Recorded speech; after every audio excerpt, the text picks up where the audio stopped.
So one of the questions we have from a lot of our fans is, what is your quintessential, like your first core Pink Floyd memory? And what drew you to the band? Yeah, so back in high school, it was my senior year in high school, a friend of mine turned me on to Animals. Dude. And we listened to that on repeat pretty much all night long. And that's when I knew that there was something really special that I was listening to. Mm. I was already on my guitar journey, and I was really big Zeppelin, Jimmy Page fan. I started to dabble in like some Joe Satriani and some Steve Vai, some classical guitar. I was really going down the rabbit hole for guitar. But man, when I heard that Pink Floyd, there was something really special about that. Hear you. The texture and the atmosphere. Mm. I was really into playing like fast guitar and rock guitar and guitar slinger guitar, but I could play David Gilmour and Pink Floyd guitar, and it would satisfy all those things, even though I was like pulling it back. Mm-hmm. I was exploring entire new regions of music that were just as interesting as, tapping like Eddie Van Halen. Mm-hmm. It was a whole different thing. For Tracy, she says that what makes Gilmour and what makes him so good is that you can sing his solos. Yeah. And the simplicity, along with how he attacks the notes and the little nuances, the micro nuances, that both you and Ray go through in searching when prepping this material is absolutely insane. Kudos to you both for the amount of time and effort and depth that you've gone into this stuff, because it shows. Yeah, so another thing though that really drew me in is keyboards. Mm. And a friend of mine had like an old Roland synthesizer, and I started playing with that again my senior year in high school, and just to create these amazing little sounds and textures out of this keyboard really fascinated me. It wasn't enough to make me like give up the guitar and want to be a keyboard player, but I was like, this is an amazing tool, to where I could like have a friend come over and be like, okay, you play this, and I'm gonna play this. Oh my God, it sounds like Pink Floyd. This is so cool. Right on. So that equal part of the journey. For me, Pink Floyd, those keyboard sounds and the textures and the guitar sounds and the textures all, coming together. Nice. That's what drew me. Nice. I still remember the gig we met at that first wedding, when you were like playing Gilmour licks during the dance set, looking back at me. Did you see this? Did you hear this? And I'm going, yes. So, yeah, because I started to kind of put together my ideas for a Pink Floyd tribute back around that time, and I was starting to do a lot of sound design on the keyboards, because I said to myself, if I'm going to do this, it's got to sound right. It's got to sound like Pink Floyd, and I can't buy sounds off the shelf. I have to recreate everything from scratch. And so when I started on that journey, I'd also gotten wind of the fact that you were in another local Pink Floyd tribute band. And so when we got to play together at a completely unrelated gig, well, I had the sounds and I had the desire and I had the ability, but I had just myself. right. So I knew you had a band, so I'm like, hey, check this out. What do you think? And Maybe, blown away. Maybe I can join your band, or maybe you can, trim some fat and we'll create our own band, so to speak. And boy, did we. Boy, did we. So, way off tangent, but that's okay. It's been an awesome journey thus far, dude. And I gotta say, seeing the growth of all of us as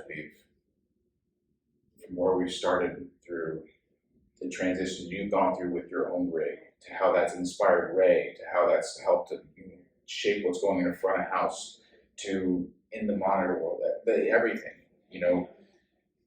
Well, everything that I knew about Pink Floyd was wrong.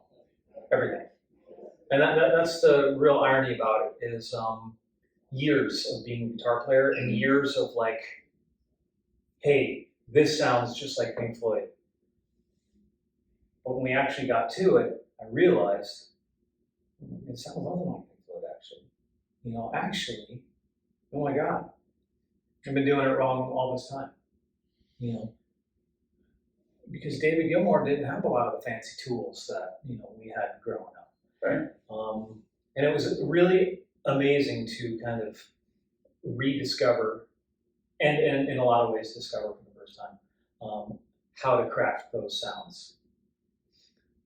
And it was really cool because in a lot of ways the technique was already there. Mm-hmm. So now it was a matter of, okay, let's bring it together with really getting the authenticity of his sound and their sound.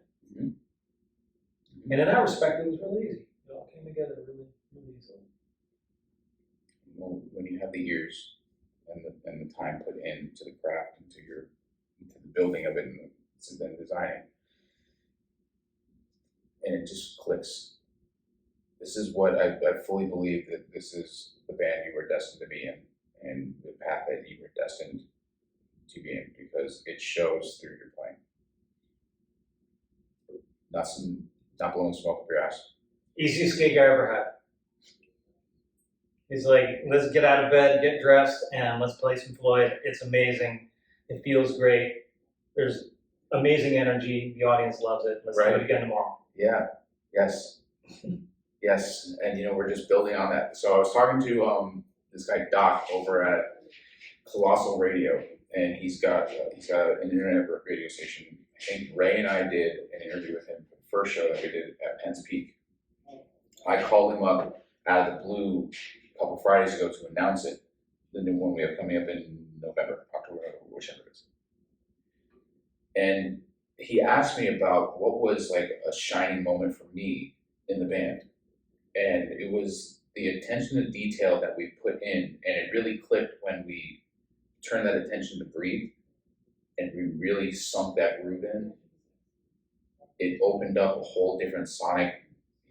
I've never heard the song the same since, and going to the extent that we've gone with you, Ray, I mean, all of us really, because but you guys are the nerds and the nuts.